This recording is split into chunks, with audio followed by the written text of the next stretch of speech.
Hola, queridos estudiantes, bienvenidos al área temática de raíces y tubérculos que forma parte de la asignatura Cultivos 1. Las personas que vamos a trabajar en esta parte somos mi persona, Petra Madrid, y los auxiliares docentes Pedro Zárraga, Jesús Barroso y Joana Blanco. El área temática de raíces y tubérculos constituye un 25% de la asignatura de Cultivos 1. Aquí vamos a trabajar en los objetivos específicos de valorar la potencialidad de los sistemas agrícolas de raíces y tubérculos para la soberanía alimenticia del país, de saber cómo hacer para el manejo armónico de estas tuberosas con la naturaleza en todos los procesos técnicos y relacionamientos socioculturales de los mismos como componentes de estos sistemas agrícolas, y proponer opciones para la promoción de la producción y utilización de los sistemas agroalimentarios de raíces y tubérculos. En este caso, estos tres objetivos se van a desarrollar en 9 semanas, donde el primero tiene un porcentaje de 8, el segundo 9% y el tercero 8%. Su evaluación va a variar de acuerdo a las actividades que les vamos a enviar. Ya se les envió una primera actividad que se hacía de manera individual. Vamos en este caso a hablar sobre la importancia de las raíces y tubérculos, y esto nos va a permitir hablar de unas especies que se caracterizan por estar ubicadas debajo del suelo y en nuestro caso son de gran importancia porque son de origen tropical y nos dan alimentos que nos permiten tener energía para desarrollar las diferentes actividades. El mundo cuenta con una riqueza cultural y alimenticia, y en América tropical nuestros ancestros conocieron y valoraron esa riqueza, ya que produjeron y nos dejaron los cultivos de la vegecultura. Llámese vegecultura la utilización de diferentes partes de la planta sin ser una semilla verdadera. Además de esa vegecultura, también nuestros indígenas nos dejaron su sabio conocimiento y aprovechamiento de estas especies. Nuestros ancestros no solo aprovecharon las raíces y tubérculos para su consumo directo, sino que desarrollaron técnicas de conservación de las tuberosas a través de la producción de, por ejemplo, el casabe, que viene de las raíces amargas de dicha yuca y que sirven para obtener el conocido casabe, que es un tipo de pan propio de nuestras condiciones. Además de eso, también tenemos otros medios de conservación, como por ejemplo el chuño, que en este caso es una pasta que se obtiene de la papa, que viene del congelamiento y descongelamiento de estos tubérculos y que sirven para el consumo humano. Técnica que fue aprovechada en Europa en los tiempos de la guerra, que era lo que permitía darle alimento a los soldados. Estas especies han llevado a que sepamos que tenemos una riqueza en diversidad. Un ejemplo de ello son todas esas especies originarias de la región andina, que ha permitido que nuestros ancestros y las actuales etnias que se ubican en toda esta región andina puedan aprovecharla y tener una amplia culinaria y una amplia diversidad para su alimentación. Todas estas tuberosas forman parte de toda la cultura en general de nuestra región tropical y sobre todo lo que es la región de América tropical. En el caso de Venezuela y de los países que nos rodean, esto está ligado a las expresiones populares, inclusive a las canciones populares.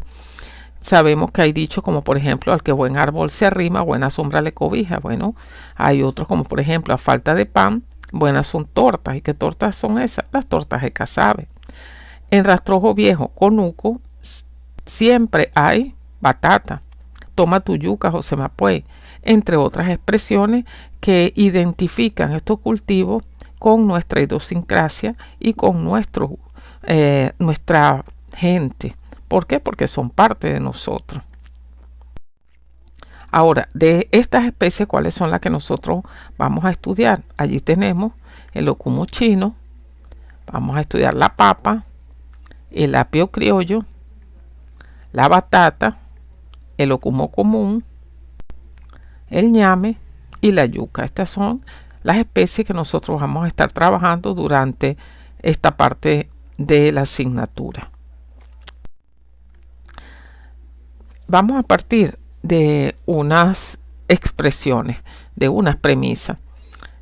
¿Qué es la seguridad alimentaria y nutricional? Bueno, se ha señalado, entre otros conceptos, que es el estado en que todas las personas todos los días gozan de acceso a los alimentos que necesitan en calidad y cantidad, así como a otros bienes y servicios, salud, saneamiento, educación, que les asegure su bienestar nutricional y les permita alcanzar su desarrollo sin que ello signifique un deterioro del ecosistema. Según la FAO, para los años 2000 decían que un hogar goza de seguridad alimentaria si tiene acceso a los alimentos necesarios para una vida sana de todos sus miembros, con presencia de alimentos adecuados desde el punto de vista de calidad, cantidad e inocuidad y culturalmente aceptable, y si no está expuesto a riesgos excesivos de tal acceso. Estas expresiones o estos conceptos vienen a movernos el piso, porque cuántos países en nuestra América, digamos principalmente, están gozando de esa seguridad alimentaria y nutricional. Veámoslos nada más en nuestro país. La situación que se está viviendo es muy triste, pero es una realidad. Pero para eso estamos nosotros, para tener conocimiento de los cultivos que nos van a permitir producir y tratar de buscar esa seguridad alimentaria y nutricional para toda nuestra gente. ¿Qué pasa en la alimentación mundial? Desde los años o el principio de este siglo se ha mencionado que la población se ve obligada a convivir con el hambre y teme morir de inanición. ¿Por qué? Porque se señala que hay deficiencia de nutrientes, micronutrientes e insuficiencia de alimentos energéticos. Hay una baja ingesta o un mal aprovechamiento de los mismos. ¿Por qué? Porque muchas veces usted ve personas que son obesas, pero resulta que están mal alimentados. Como por otro lado, puede ver personas que aparentemente tienen una buena nutrición y carecen de algunos otros elementos importantes. ¿Y qué sucede? ¿Será que no lo que se produce en el mundo no alcanza? Bueno, se señala que la producción de los alimentos es suficiente para toda la población mundial, pero está mal distribuida. Porque en países desarrollados se encuentra un 44% de la producción mundial, siendo esos países el 20% del total del mundo, mientras que la población de los países de Asia, de África y de América Latina es el resto de esa población, y fíjense que cuenta apenas con un poco más del 50% de los alimentos, requiriendo mucho más para ello. Esto nos da a entender que los alimentos están mal distribuidos. En el siglo pasado habían de 3.000 millones a 6.000 millones de personas. Se dice que ahorita estamos alrededor de 7.500 millones de personas y que la población para el 2050 puede llegar a 9.000 millones de personas aproximadamente. ¿Cómo va a hacerse para alimentar toda esta cantidad de seres humanos? Bueno, debe haber un aumento de los rendimientos de la producción y debe buscarse la manera de evitar la escasez. Dentro de esto también es ampliar los cultivos y los alimentos que consumimos. Somos muy cerrados, son pocos los alimentos que estamos consumiendo. Entonces hay una gran diversidad, la cual puede ser aprovechada y se está desperdiciando. Mucha de esa diversidad la podemos ver aquí en este trompo. En la parte superior del trompo, fíjense que vemos los alimentos que nos dan más que todo energía, como los cereales y las raíces y tubérculos. También ahí se menciona las leguminosas, que es más hacia proteína, y en la parte inferior los otros complementos para una buena alimentación: proteína, minerales, todo lo que es fibra, etcétera, que complementan a la primera parte, que nos da de manera principal energía. Esto es necesario que vaya acompañado de suficiente ingesta de agua y además de una actividad física. No solamente la actividad física de trabajo, sino una actividad física de ejercicio, para que podamos tener una buena salud. Todo este acompañamiento y la importancia de tener esa buena o una balanceada alimentación puede ser complementada con los raíces y tubérculos, porque estas especies juegan un papel significativo en la alimentación mundial y particularmente tropical. Así vemos que el sistema global de alimentación tiene entre los cultivos a las raíces y tubérculos. Son producidos principalmente por las personas más pobres del planeta y ellos son los que principalmente lo consumen. Dentro de este grupo de los países en desarrollo está la papa, la yuca y la batata, que son de los 10 más importantes. De igual manera, no solamente tienen un uso, como ustedes mencionaron, en el trabajo, que si para fritas o sancochada o en sopa, no, tiene unos usos variados que escapan de lo que uno conoce, y además tienen buenos rendimientos que van a depender de la región donde se produzcan estas tuberosas.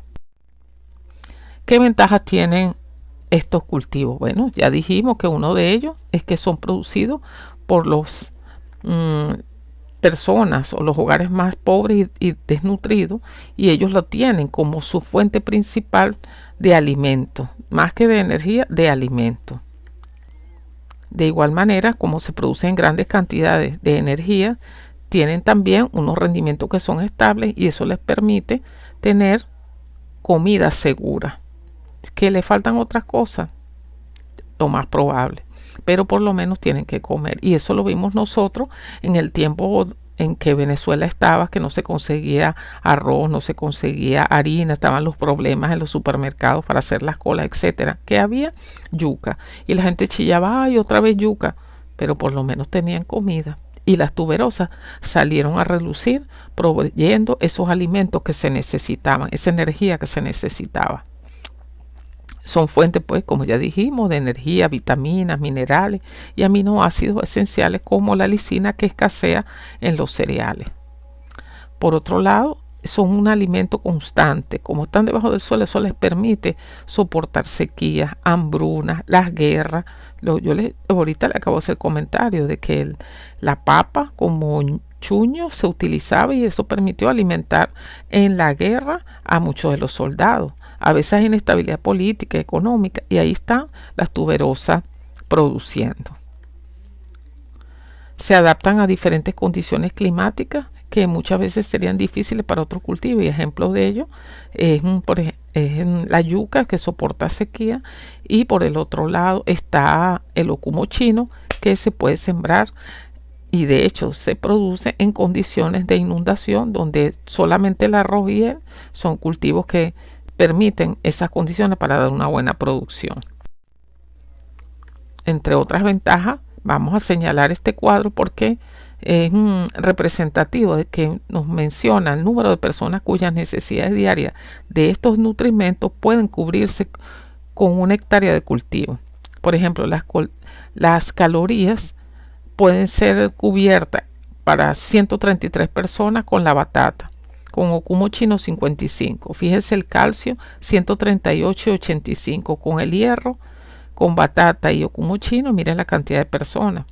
Vitamina A con el arroz ninguna, mientras que con la batata y con el ocumo, miren la cantidad de personas que pueden ser alimentadas. Asimismo con la tiamina, riboflavina, y más marcado con la vitamina C.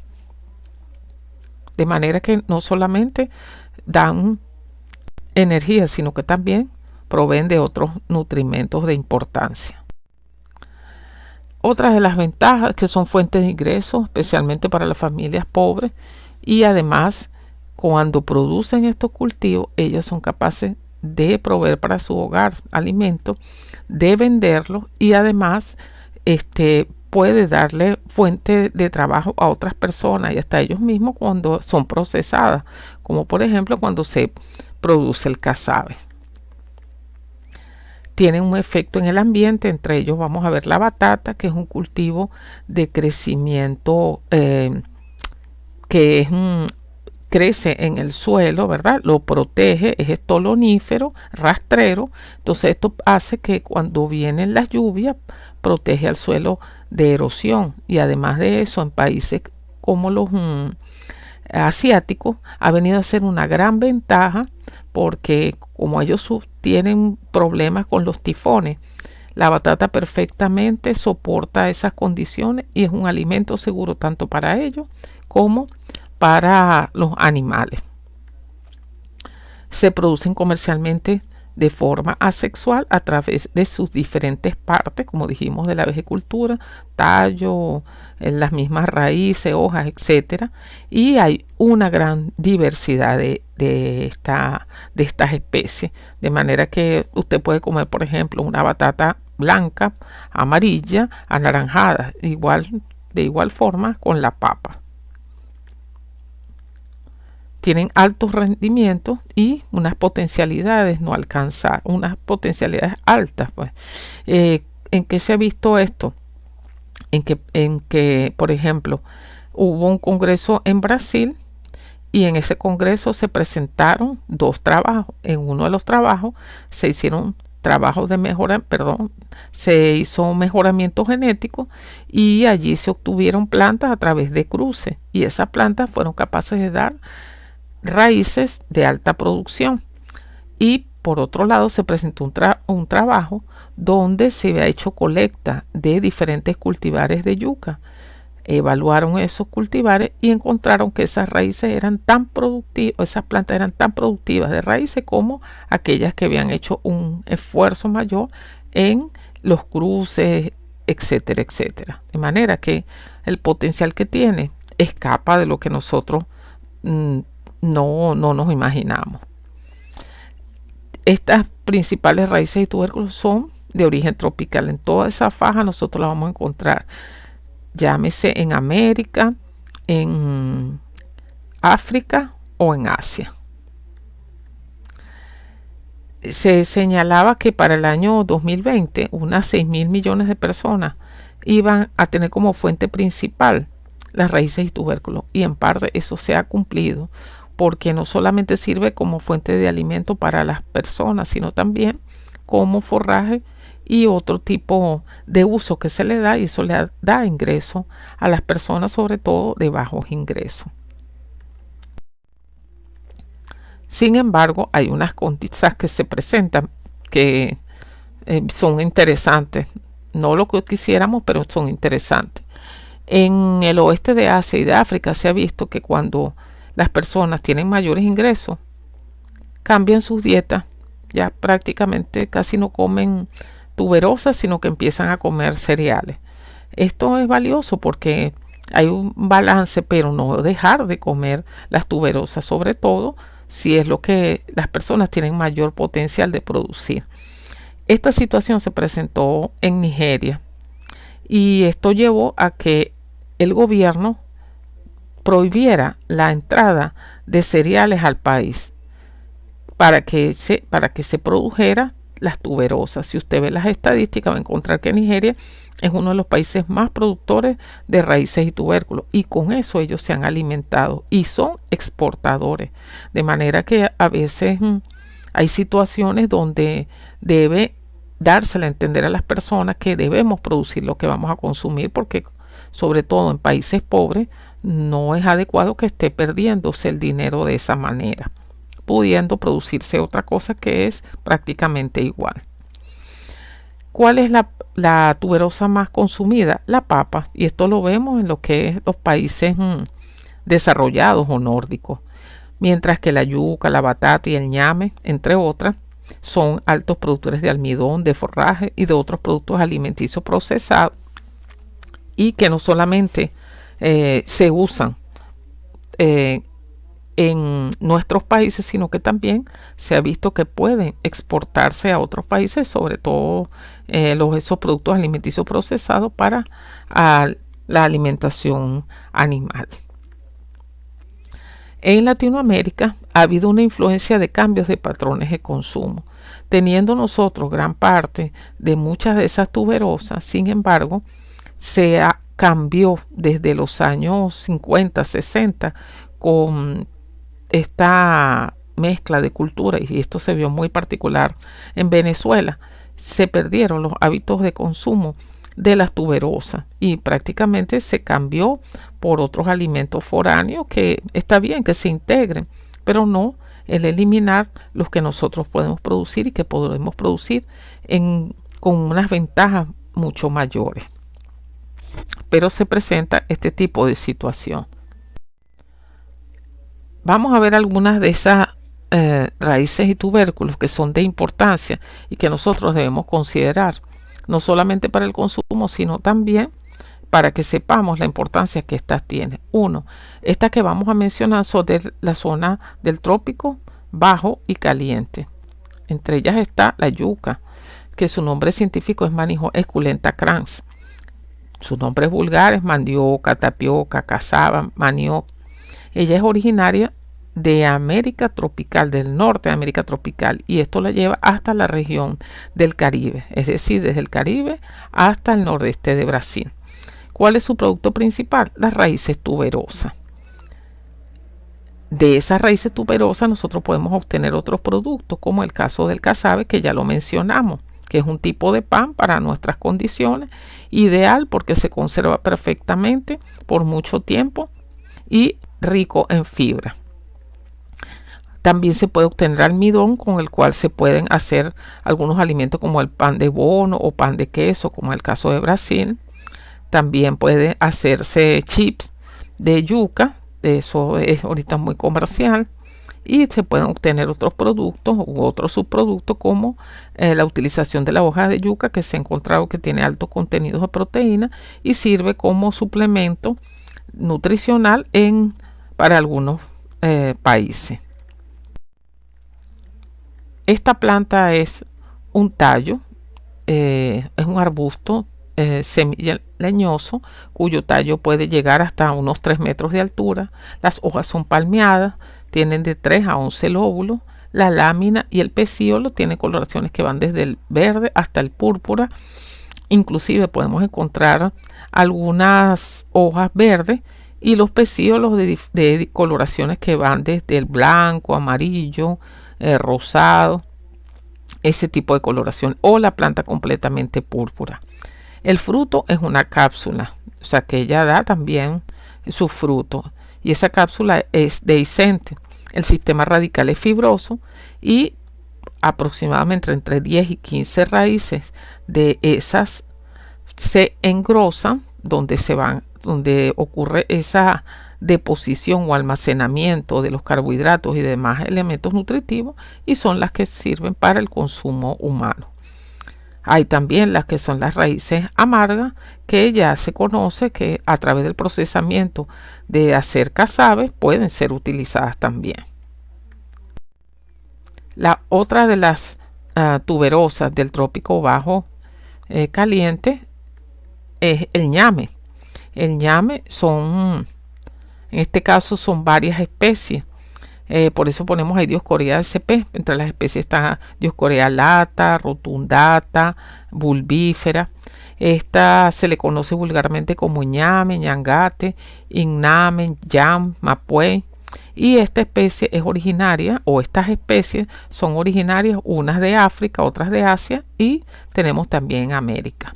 Su uso también es variado, no solamente la conocemos como su raíz caulino-tuberosa gemífera, que es lo que se consume, sino que también tiene otros usos, sobre todo en la medicina, que se ha encontrado que el ñame tiene características particulares para ser usado en lo que es en todo este proceso hormonal de las mujeres. Eso es el famoso ñame salvaje, que tiene otros usos de importancia. ¿Cómo es la planta del ñame? Bueno, esta es una planta dioica, perenne, trepadora, con tallos hasta de 3 metros de longitud. Las hojas tienen forma corazonada y las raíces son fibrosas y comestibles. Algunas de estas plantas presentan bulbos aéreos que también permiten ser usados como medios de propagación. Pero en general lo que se usa como medio de propagación y de consumo son las raíces también llamadas caulinotuberosas hemíferas. Otra de estas especies es el ocumo común. Este ocumo, su nombre científico es Xanthosoma sagitifolio L. Scott. Su nombre vulgar, yautía, malanga, tiquisique, tania, y ella es originaria de América del Sur. Y después vamos a ver algunas cosas interesantes en esto. Esta planta es una planta herbácea, suculenta, sin tallo aéreo, cuya longitud puede llegar hasta 2 metros.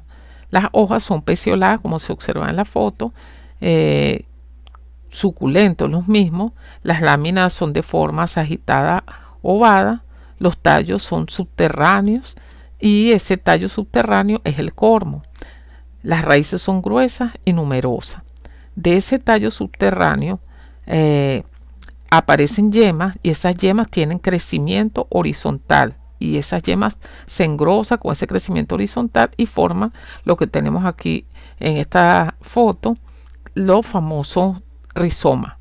Los rizomas son las estructuras que nosotros consumimos, y los rizomas no son más que tallos modificados de crecimiento horizontal que terminan en una yema. Son comestibles, y ellas, por ser un tallo modificado, tiene también sus hojas modificadas que se denominan catáfilas, que son todas esas estructuras así marroncitas que se observan allí como sueltas, como vellitos. Esas son las catáfilas. ¿Cómo se propaga esta especie? Bueno, a través del cormo y también a través de los rizomas. Ella también puede producir una inflorescencia, que es un espádice muy particular, que es similar a lo que sería la cala. Otra especie también del trópico bajo caliente es el ocumo chino o taro, familia de el ocumo común, son areáceas las dos. Bueno, este ocumo chino se conoce como papa china, cocoyam. Su nombre científico es Colocasia esculenta, y en este caso esta es originaria de Asia. Fíjense ahí la región en rojo que se menciona, que es cerca de India, y esta región se caracteriza por ser un área inundada, como vemos también en la foto. Esas condiciones han sido ideales para que allí se originara esta especie y fuera también uno de los sitios de origen del arroz, que necesitan esas condiciones de inundación para poder producir. Fíjense la estructura de consumo en el caso de esta especie, que es el cormo. En el caso del ocumo común, fíjense que dijimos que eran los rizomas, pero en el caso del ocumo chino es el cormo. El ocumo chino es una planta herbácea también suculenta, de tallo subterráneo, que se denomina el cormo, crecimiento vertical. Las hojas tiene pecíolos largos y suculentos también. Las láminas en este caso son oblongas ovadas. Las raíces son fibrosas y presentan un espádice, que es la inflorescencia, con flores masculinas y femeninas. Y en sí la estructura de propagación es este cormo, como lo ven en la diapositiva, que sirve también de consumo, o sea que hay una competencia entre ambos. Otra de las especies del trópico bajo caliente es la batata. También se conoce como camote, papa dulce, boniato, sweet potato, y su nombre científico es Hipomoea batatas LLA. Ella es originaria de México, de Centroamérica y del norte de América del Sur. Esta es una especie interesante porque es muy parecida a la papa en cuanto a su forma en algunos casos y en sabor, de consumo, pero es dulce. Entonces de ahí ese nombre que se le dice papa dulce. Estas estructuras se denominan raíz caulinotuberosa hemífera, y es la que se usa en nuestras condiciones nada más para consumo principalmente, porque la estructura de propagación es el follaje o el tallo de crecimiento, el tallo rastrero de crecimiento estolonífero. Sin embargo, bueno, ese tallo sale de esas estructuras caulinotuberosas hemíferas. Esta, como dijimos, esta especie es una planta herbácea postrada estolonífera con hojas simples, con una gran variación de formas, pueden ser lobuladas, etc. Los colores van desde el verde hasta el morado. Las flores están agrupadas en inflorescencia tipo cima y producen fruto, que es una cápsula cuyas semillas tienen forma irregular y sus colores van desde el negro al marrón. Las raíces son fibrosas y largas y algunas de esas raíces engrosan y es el producto comercial. En países como Argentina deben guardar esas raíces caulinotuberosas hemíferas y es lo que van a utilizar como semilla para poder obtener el follaje y hacer una mayor multiplicación de la especie. Ahora vamos a ver unas especies que son más bien del trópico medio a alto, están por encima de los 1000 metros sobre el nivel del mar. Esta es el apio criollo o arracacha. Ella se denomina científicamente como Arracacha santorrisa. En Venezuela la conocemos como apio criollo, pero en la región andina se le conoce como arracacha. Aquí se le dice de esa manera porque es similar al celery, que es el apio en países europeos. Y ahí lo pueden ver en la forma de su follaje. Esta especie es una planta herbácea que puede llegar hasta 1,50 m de longitud. El tallo es un cormo central, corto y vertical. En ese tallo se forman estos tallitos pequeños que se le denominan cormitos, hijuelos o colinos, que tienen hojas, y cada uno de estos colinos o hijuelos es lo que se utiliza como estructura de propagación, ya que lo que se consume son las raíces verdaderas. Volviendo al tallo, que es el tallo superior de donde salen todos esos cormitos, es un cormo central corto y vertical, formando esos colinos, los cuales tienen unas hojas que son compuestas por 3 a 7 folíolos con pecíolos largos, envainadores. Producen inflorescencias que se denominan umbelas compuestas y tienen flores de pequeño tamaño.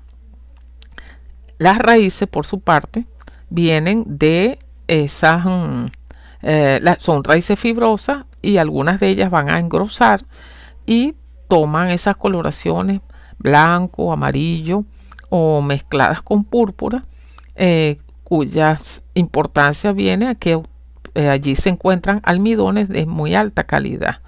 A pesar de que el apio es un alimento de alta calidad, no ha tenido la difusión de la papa por otras condiciones que no le permitieron ser sembrado en otros países.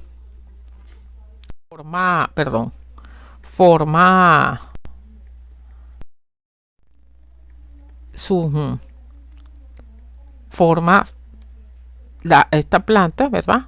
Es el tallo aéreo, y ese tallo aéreo vamos a encontrar que es capaz de producir en el suelo estolones. Estos estolones se alargan, ¿ok?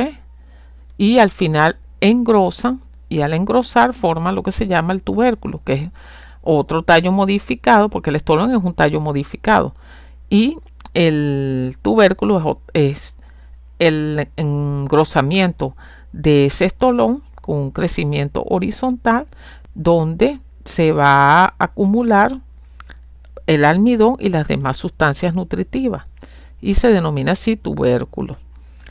Y ese tubérculo sirve no solamente para consumo, sino también para semilla.